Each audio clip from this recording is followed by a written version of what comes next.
Estamos de volta e agora em Brasília para conferir os destaques da Igreja no Brasil através do boletim da CNBB.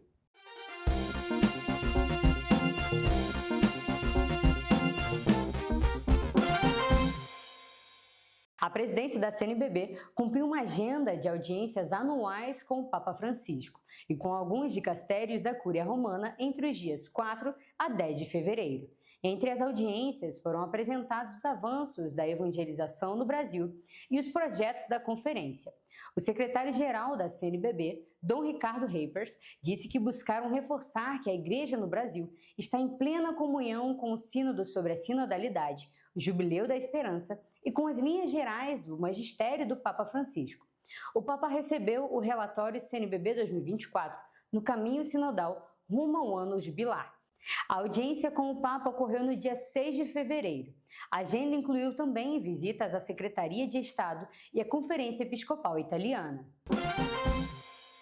E entre os dias 3 e 7 de fevereiro, o grupo de assessores da CNBB realizou seu retiro anual na Casa de Encontro Corgeso, em Ceilândia, no Distrito Federal. Com orientação espiritual do Frei Aloísio Fragoso, o retiro foi um momento de oração e reflexão para os assessores. O subsecretário da Pastoral da CNBB, Padre Janisson de Sá, destacou a importância desse tempo de espiritualidade para o fortalecimento da missão evangelizadora e a renovação da fé. O retiro firma-se como um momento essencial na preparação espiritual dos assessores que atuam diretamente na Conferência Episcopal do Brasil. E encontram-se abertas as inscrições para o Simpósio de Formação Ecumênica e Interreligiosa. A formação é gratuita e acontece de forma online nos próximos dias 12 e 13 de fevereiro. Organizado pela Comissão Episcopal para o Ecumenismo da CNBB, o evento é voltado para lideranças pastorais envolvidas no diálogo interreligioso, com foco em promover o respeito e a colaboração entre as religiões. As inscrições estão no nosso site cnbb.org.br.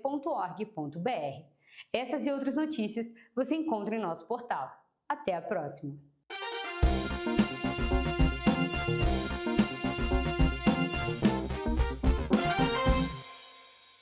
E no próximo domingo estaremos de volta com mais informações diretamente de Brasília. Bom, Conhecendo a Fé Católica aborda os fundamentos da nossa fé e esclarece dúvidas sobre a doutrina da Igreja. Vamos conferir juntos agora a reflexão dessa semana.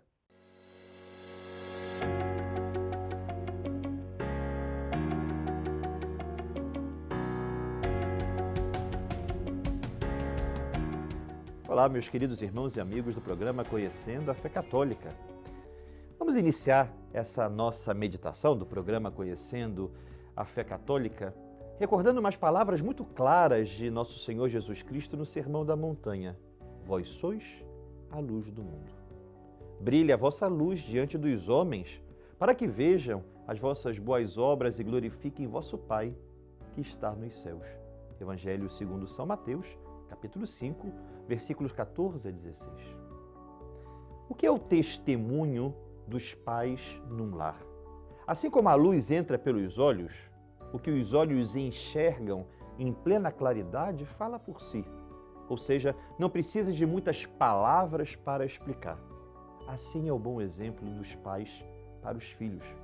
E assim, os pais são apreciados como grandes homens e mulheres, como pessoas que deixam marcas de Deus na vida de sua família.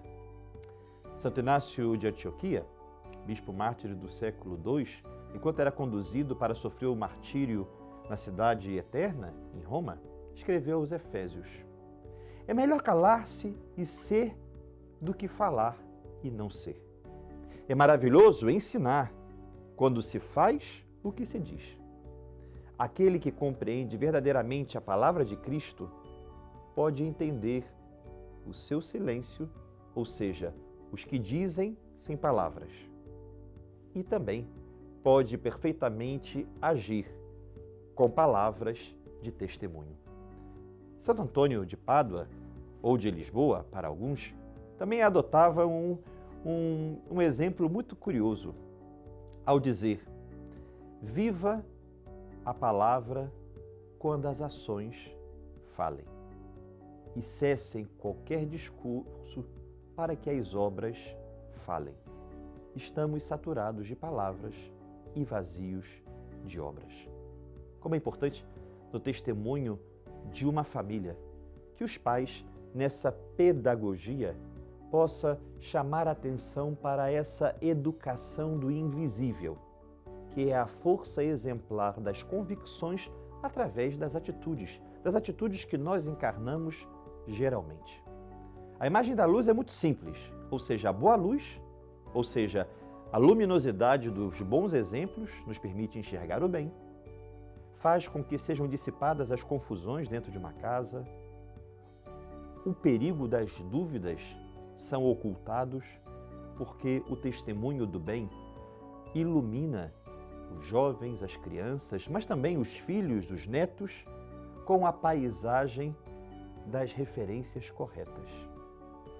Meus irmãos, lembremos que a luz do testemunho, ela não somente aquece, ela estimula a vitalidade. Quando temos a luminosidade, se favorece a alegria, há um maior desejo de convivência. Por isso é importante, especialmente aos pais, aos esposos, perguntarem em casa: eu sou luz ou sombra? Se temos isso em mente, tentamos fazer o nosso exame de consciência partindo dessa pergunta que é muito desafiadora.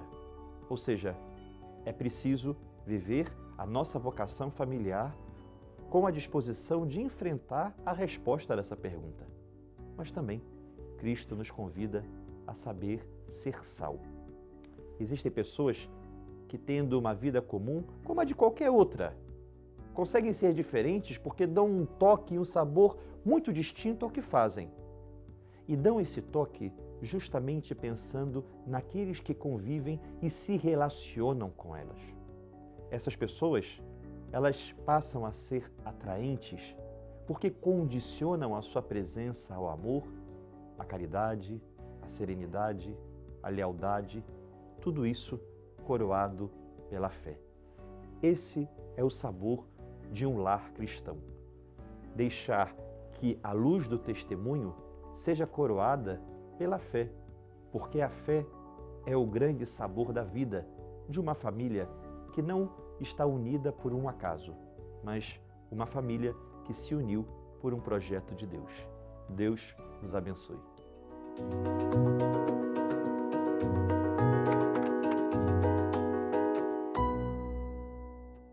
E você pode deixar a sua sugestão de tema para esse quadro. Para isso é muito fácil, acesse o Instagram do Palavras de Vida, que aparece agora no seu vídeo.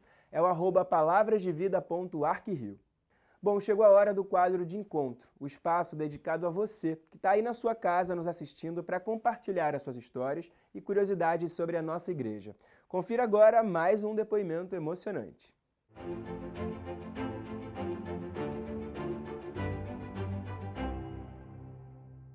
Eu sou irmã Maria Faustina, tenho 39 anos de idade e sou virgem consagrada da comunidade católica Sementes do Verbo. A palavra que resume meu chamado à vida consagrada está em Marcos 10 e diz: se queres ser perfeito, vai, vende tudo o que tens, dá aos pobres, me segue e terás um tesouro no céu. E desde os 16 anos, essa palavra vem queimando no meu coração, até que um dia, na Santa Eucaristia, foi decisivo. A palavra de Deus transpassou meu coração e eu comecei a fazer um discernimento vocacional. Inicialmente com as carmelitas, numa vida de clausura e logo em seguida uma experiência no ano sabático na comunidade Sementes do Verbo. E com os meus 27 anos eu professei os primeiros votos. Eu agradeço a oportunidade de dar esse testemunho e quero convidar você que está aí me assistindo, venha fazer uma experiência de Deus, Ele quer lhe falar ao coração.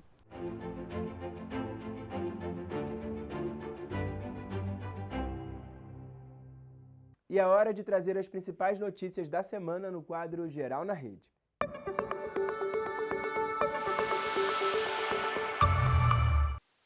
Entre os dias 27 e 31 de janeiro, a Arquidiocese de São Sebastião do Rio de Janeiro promoveu o 34º Curso para os Bispos. A iniciativa, realizada desde 1990 no Centro de Estudos do Sumaré, teve como tema o querigma e os desafios pastorais como fonte de esperança, alinhando o clamor do Papa Francisco por uma igreja em estado permanente de missão e a vivência do Ano Santo de 2025, Peregrinos de Esperança. O encontro reuniu 82 conferencistas de todas as regiões do país, que tiveram a oportunidade de um rico aprofundamento sobre a essência do anúncio do Evangelho, com conferencistas do Brasil e do mundo. Teremos a oportunidade de ter autoridades nesses assuntos que nos ajudarão a refletir. Não pretendemos, como é praxe neste curso, chegar a conclusões ou declarações, mas deixar campo livre para reflexões pessoais que nos motivem em nossa ação pastoral. Eu creio que um momento como este aqui no Rio de Janeiro é uma oportunidade privilegiada para aquilo que nós denominamos formação permanente.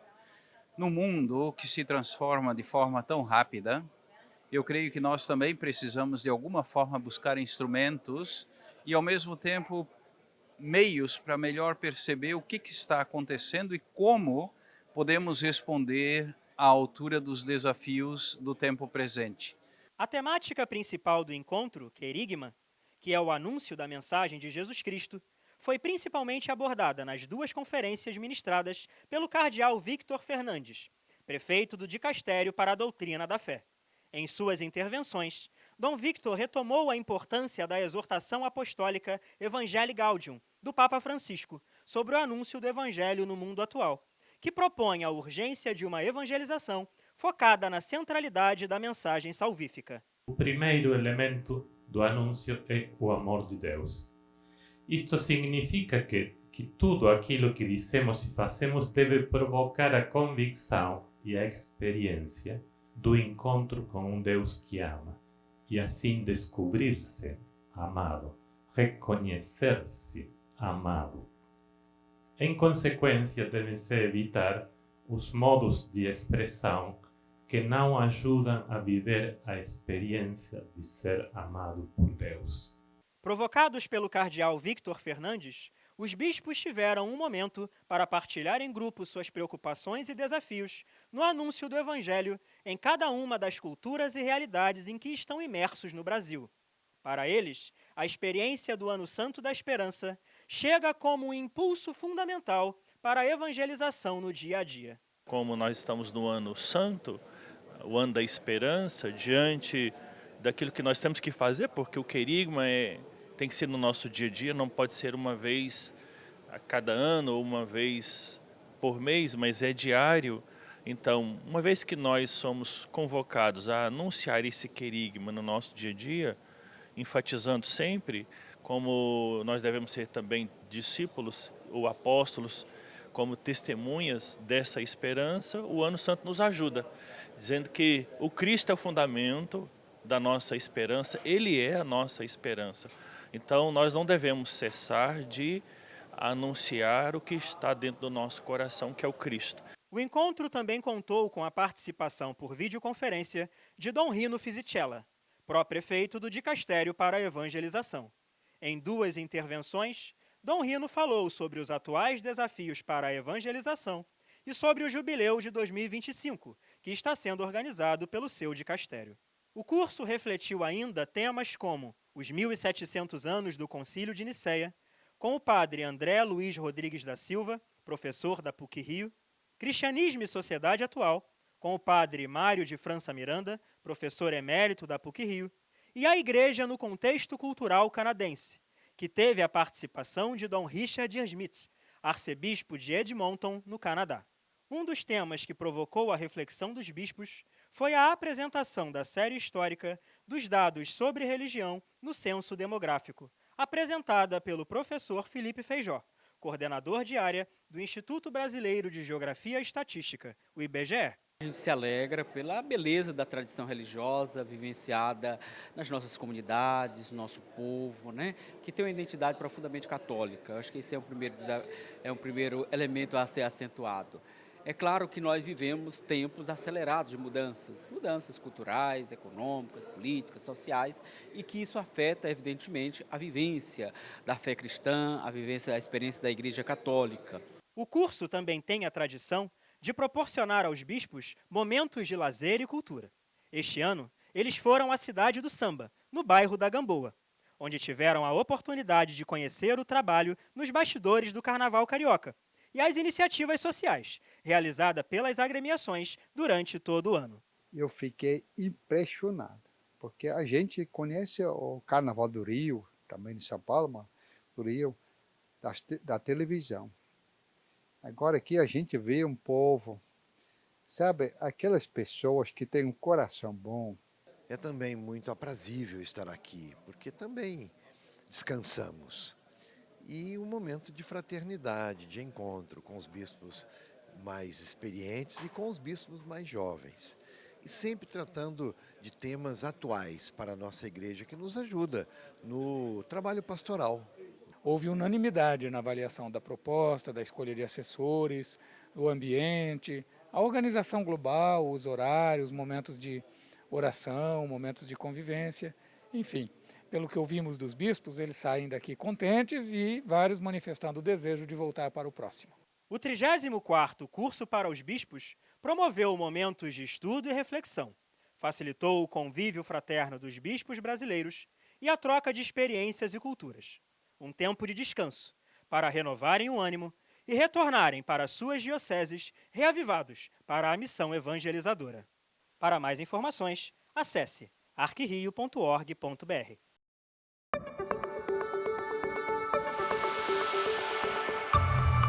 Vamos para um rápido intervalo, mas fique por aí, porque no próximo bloco teremos uma mensagem especial do nosso arcebispo aqui do Rio, o cardeal Orani Tempesta, e muita música boa no quadro Viva a Cultura. A gente espera você!